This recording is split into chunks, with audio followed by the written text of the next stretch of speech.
Good morning.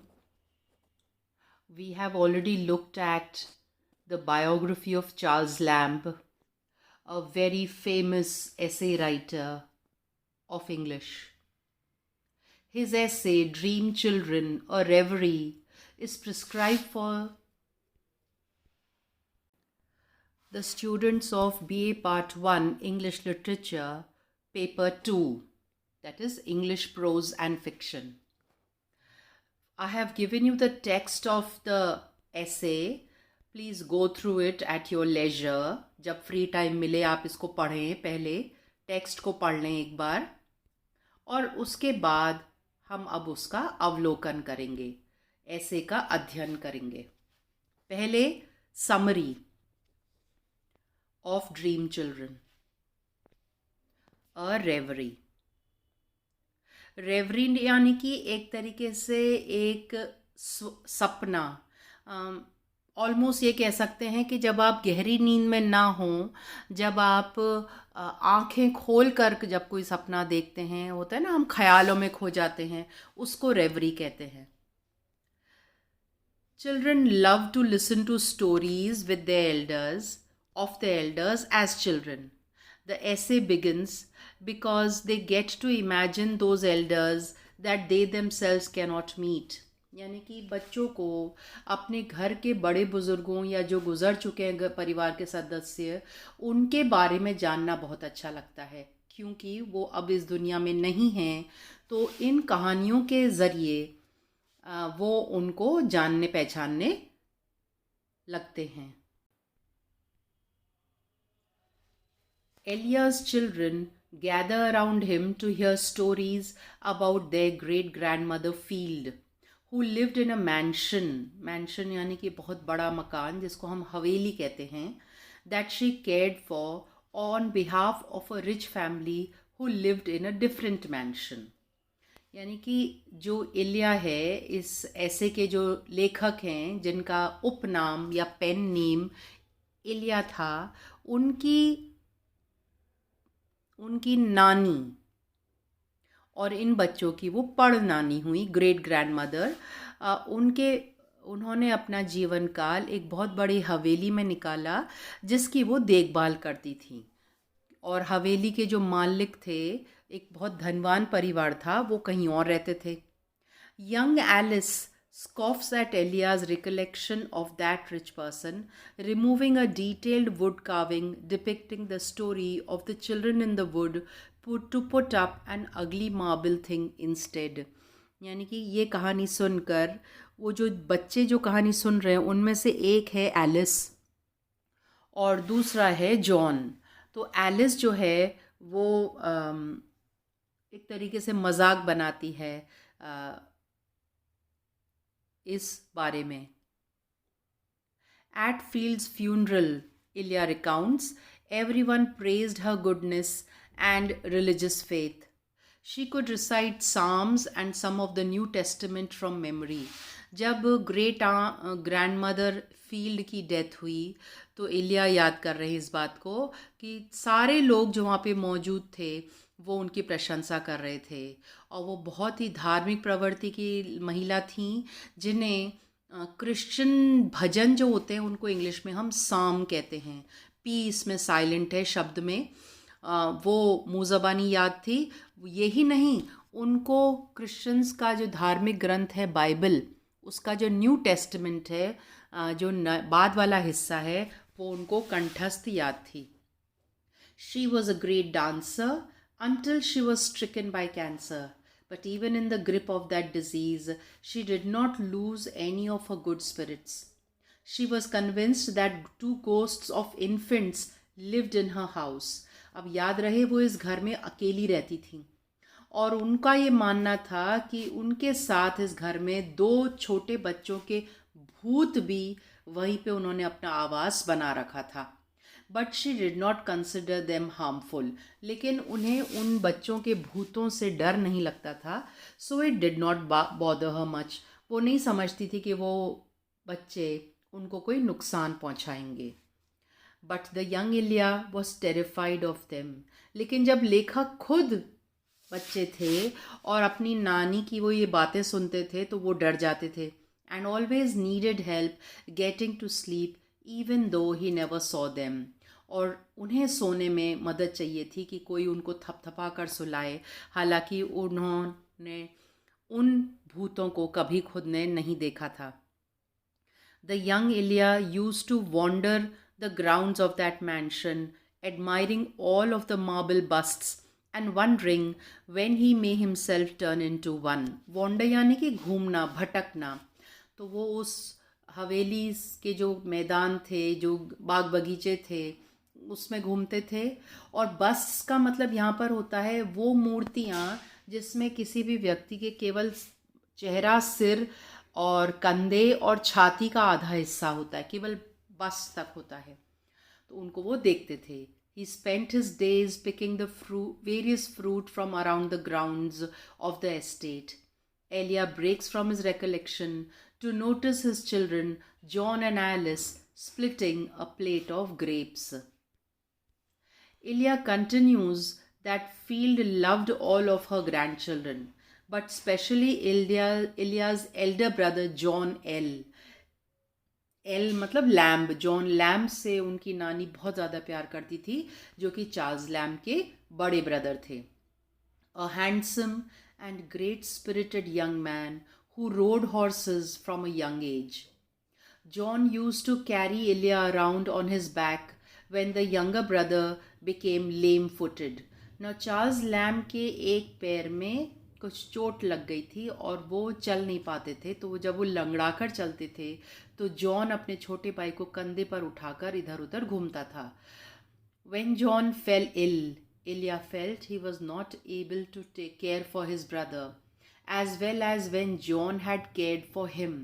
And when John died, Ilya was reserved in emotion but consumed by a great sorrow.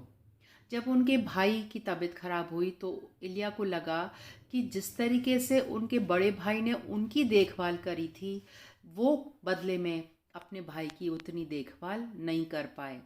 और जब brother की death हो गई, इलिया अपनी feelings को रिजर्व्ड इन इमोशन, इमोशन यानी कि फीलिंग्स, भाव, वो अपने भाव को एक्सप्रेस नहीं कर पा रहे थे, रो नहीं पा रहे थे, बट उनके अंदर गहरा दुख समाया हुआ था।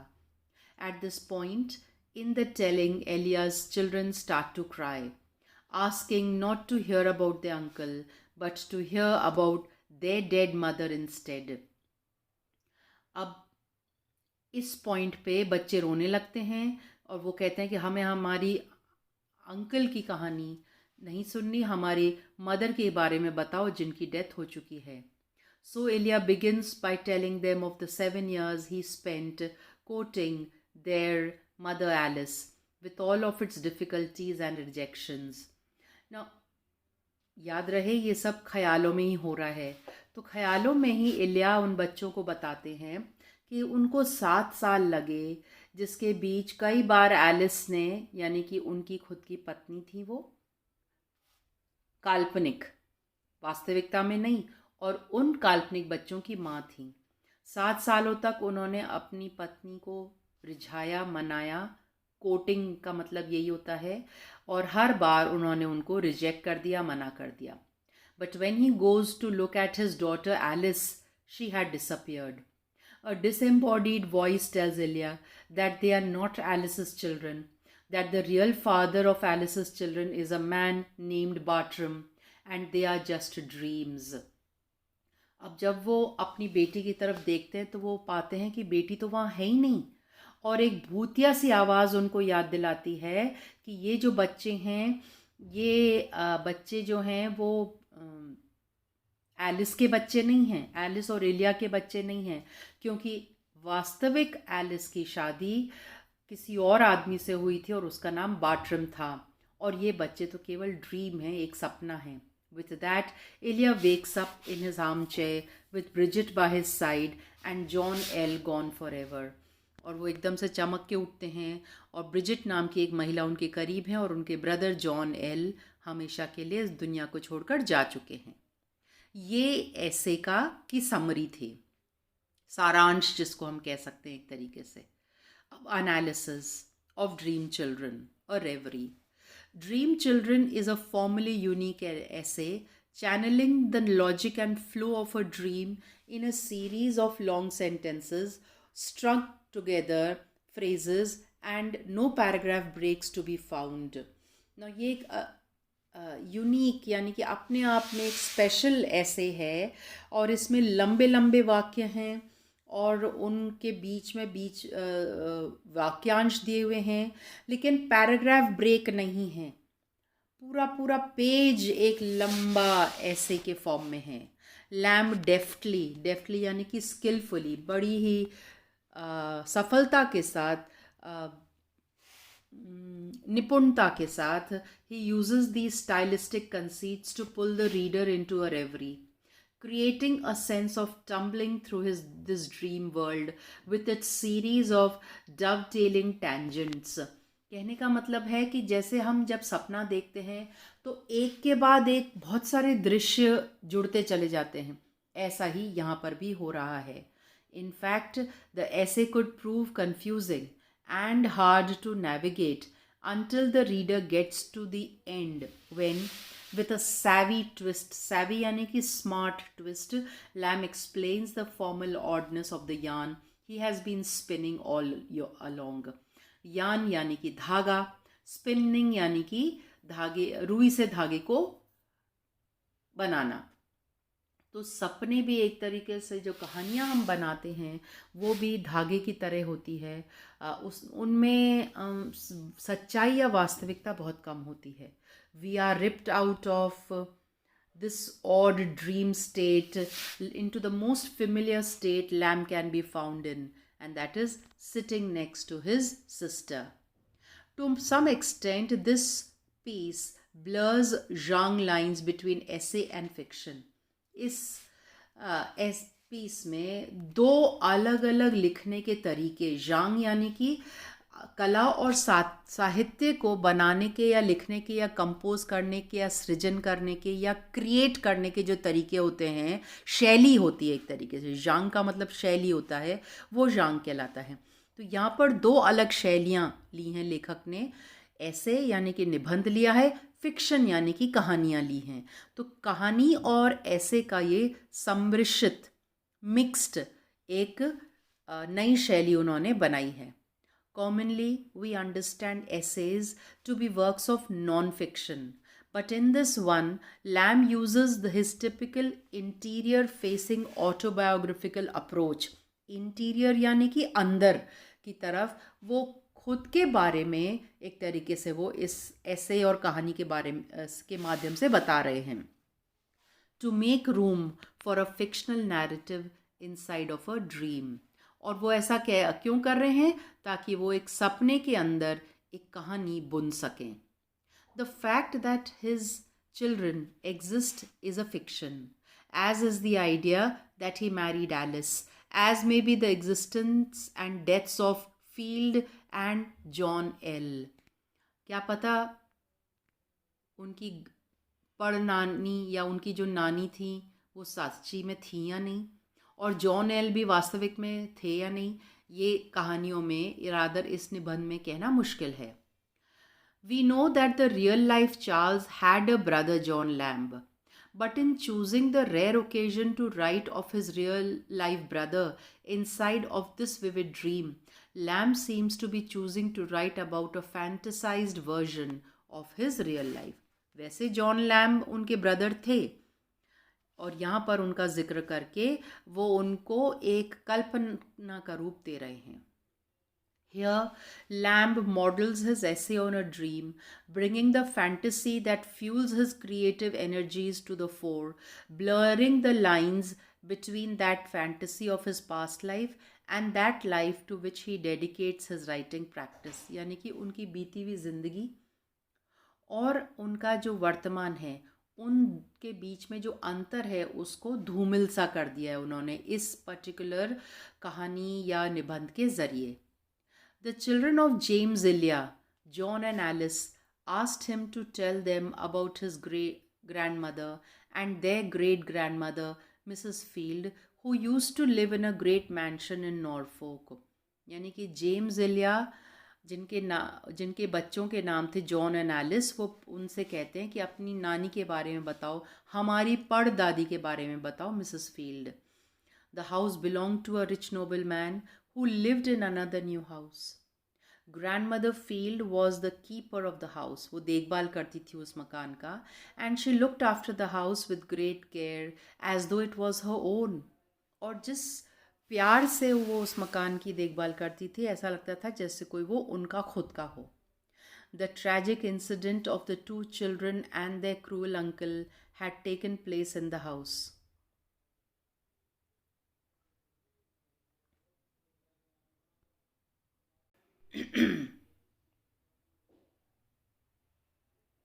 The children had come to know the story from a ballad. Ballad का मतलब गीत होता है, और उस गीत का नाम था गाना, यानी कि of the children in the wood. The story was carved in wood upon the chimney piece, यानी कि ये ग्रैंड मदर फील्ड की जो कहानी थी, वो जो चिमनी पीस था, चिमनी यानी कि जिससे धुआं बाहर निकलता है, कोई अंगीठी का जो धुआं निकलता है, उसके ऊपर बाहर की तरफ जो लकड़ी लगी हुई थी, उसमें ये कहानी को तराशा गया था। But a foolish rich person later pull down the wooden chimney and put a chimney of marble. The new chimney piece had no story on it. Alice was very unhappy that the rich man had pulled down यानी कि उसको हटा दिया था, the chimney piece with the story. She looked upbraiding and her anger was like her mother's. वो बहुत नाराज़ थी वो बच्ची, और इस समय वो बिल्कुल हूबहू अपनी मदर की कॉपी लग रही थी। ये सब ख्यालों में चल रहा है, उनको सपना आ रहा है। When the house came to decay later, after the death of Mrs. Field, the nobleman carried away the ornaments of the house and used them in his new house. जब मकान बाद में ख़राब हो गया, खंडित होने लगा, क्योंकि मिसेस फील्ड की डेथ हो चुकी थी और वो उसकी देखभाल करने के लिए नहीं थी, तो उस मकान के जो मालिक थे वो आए और इस मकान के जितने भी डेकोरेशंस थे वो निकाल कर नए मकान में यूज़ करने के लिए ले गए। The ornaments of the old house looked very awkward in the new house, just like the beautiful tombs of Westminster Abbey would look awkward if placed in someone's drawing room. ना वो पुराने मकान के जो ऑर्नामेंट्स थे, decorations थे, सजावट का सामान था, वो इस नए मकान में बहुत अजीब लग रहे थे, पर फिर भी उन्होंने उनको वहाँ पे स्थापित कर दिया। Things looked beautiful only if they are in harmony with the surroundings, यानी कि कोई भी चीज़ तभी खूबसूरत लगती है जब वो बाकी चीज़ों के साथ उनका समन्वय हो। John enjoyed the comparison and smiled as if he also felt it would be very awkward indeed. Grandmother Field was a very good lady. She was also very religious, for she was well acquainted with the book of Psalms in the Old Testament and a great portion of the New Testament of the Bible. Alice here spread her hands as if she was not interested in the praise of a quality of the grandmother that she herself did not have. Children find it difficult to learn lessons by heart. Grandmother Field did not fear the spirits of the two infants who haunted the house at night, यानी कि उनको वो दो बच्चे जिनके भूत वहाँ पर रात को उस मकान में आया करते थे, उनसे कोई डर नहीं लगता था. So she slept alone. But Ilya used to sleep with his maid as he was not so religious. चूँकि ग्रैंडमदर तो ईश्वर में बिलीव करती थी तो उनको डर भी नहीं लगता था, लेकिन इलिया को बहुत डर लगता था. वो रात को अपनी नौकरानी, अपनी नैनी या मेड जिसको कहते हैं, या बाई जिसको कहते हैं, उनके साथ सोते थे. When John tried to look courageous, but his eyes expanded in fear. When the grandmother died, many people in the neighborhood, including the gentry of the aristocrats, attended the funeral. She was also a good dancer when she was young. Here, Alice moved her feet unconsciously as she too was interested in dancing. Grandmother Field was tall and upright, but later she was bowed down by a disease called cancer. वैसे तो वो सीधा चलती थी, लेकिन बाद में चूंकि उनको कैंसर हो गया था तो उनकी कमर झुक गई थी. She was good to her grandchildren, उन्होंने अपने नाती पोतों को बहुत ध्यान संभाल प्यार से पाला था, जैसे हमारे लेखक चार्ल्स लैम और उनके दो भाई बहन. Ilya in childhood used to spend his holiday there. He used to gaze upon the bust of the 12 Caesars or roam about in the mansion or in the garden. यानी कि वो दिन भर अपना वक्त या तो बगीचे में टहल कर गुजारते थे, या उस जगह पे उस बड़े बड़े कमरे थे जिनमें तस्वीरें वगैरह लगी हुई थी, मूर्तियाँ लगी हुई थी, उनको देखते रहते थे. In the garden, there were fruits like nectarines, peaches, oranges, and others. Ilya never plucked them but rather enjoyed looking at them. तरह तरह के फल उगते थे बगीचे में. Here John deposited a bunch of grapes upon the plate again. He was showing that he too was not tempted by fruits. Critical analysis of the essay. This essay is about a dream. In this essay, all characters are real except the children Alice and John. यानी कि लेखक खुद वास्तविकता में थे, उनकी नानी Mrs field थीं, उनके ब्रदर जॉन एल थे सच्ची में. एलिस और जॉन, ये जो दो बच्चों की बात हो रही, तो ये दोनों बच्चे काल्पनिक हैं. From the title we can guess that it is a dream and reverie. Reverie का मतलब होता है अ डे ड्रीम, यानी कि दिन में खुली आंख कर जो हम सपना देख